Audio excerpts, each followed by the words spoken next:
Hey, everybody, Bill Carter. I want to tell you a story today.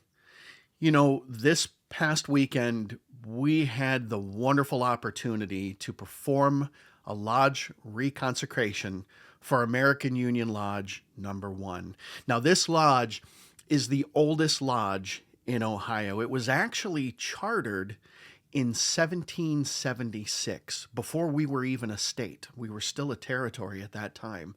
But that lodge still exists today, and we all, as Ohio Masons, are a part of that ancient organization, that lodge. It's a part of us as Ohio Masons, and even more than that, this lodge was chartered by the Grand Lodge of Massachusetts, which obviously goes even further back and even finds its way to the original Grand Lodge in 1717, and that original Grand Lodge finding its way back even further into the mist of time. You see, as Freemasons, we are wonderfully rooted in history. We have that sense of identity and rootedness. What a wonderful opportunity to reconsecrate and rededicate that lodge to the purposes of bringing light into our communities.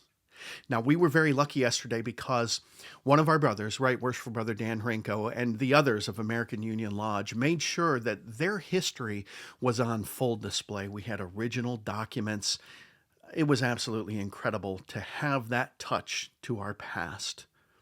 But there was one particular piece that I thought was very moving and very applicable to today, and how Masons not only can deal with the world in which we live, but the beauty of what it means to be a part of us. During the Revolutionary War, which of course was very much afoot during that time, there was a particular battle that took place. It was known as the Battle of Stony Point. It took place in New York. Now, both on the American side, or the colony side, as well as the British side, there were Freemasons on both sides. During this battle, the colonists managed to win the battle, the Americans. And there was a particular unit that was led by one of our Masonic brothers, Brother Samuel Parsons. That unit happened to capture a group of British supply wagons. And when they examined what was in these supply wagons, they found a chest. In that chest were all the accoutrements of a lodge and all the records belonging to a British lodge, a military British lodge called Lodge Unity. This lodge was attached to the 17th British Regiment of Foot. This Masonic brother of ours identified that chest, and several days later, Brother Parsons actually, under the flag of truce, arranged for the return of this chest to the British forces. And he actually attached a little note to it. I want you to hear what this note said. It was shown from the West Jersey Highlands on 23rd July, 1779. Here's what our brother said.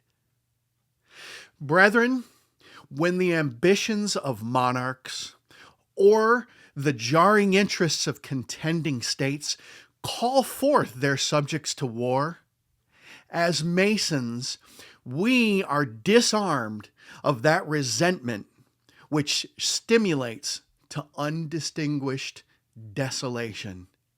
And however our political sentiments may impel us in the public dispute, we are still brethren, and, our professional duty apart, we ought to promote the happiness and advance the weal of each other.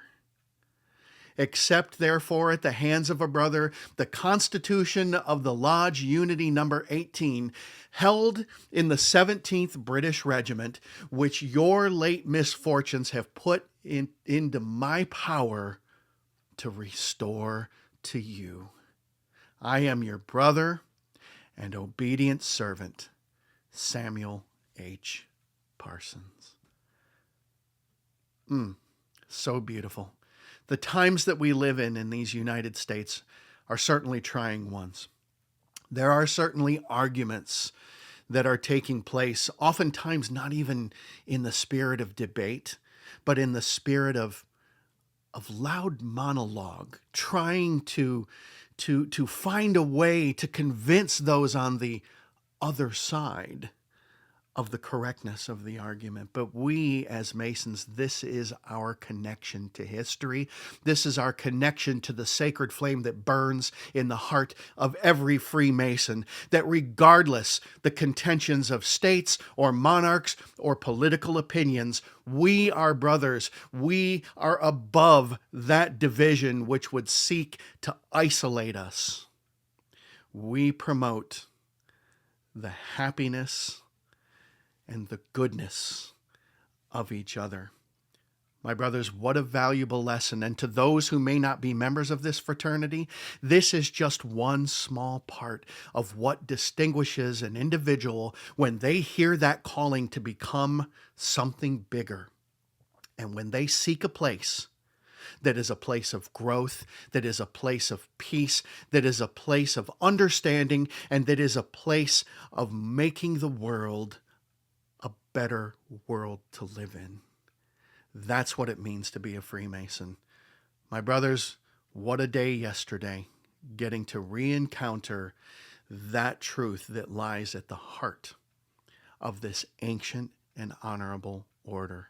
My brothers, this is the very definition of being committed to the craft and is the genesis of the effort to be legendary. Thank you, my brothers.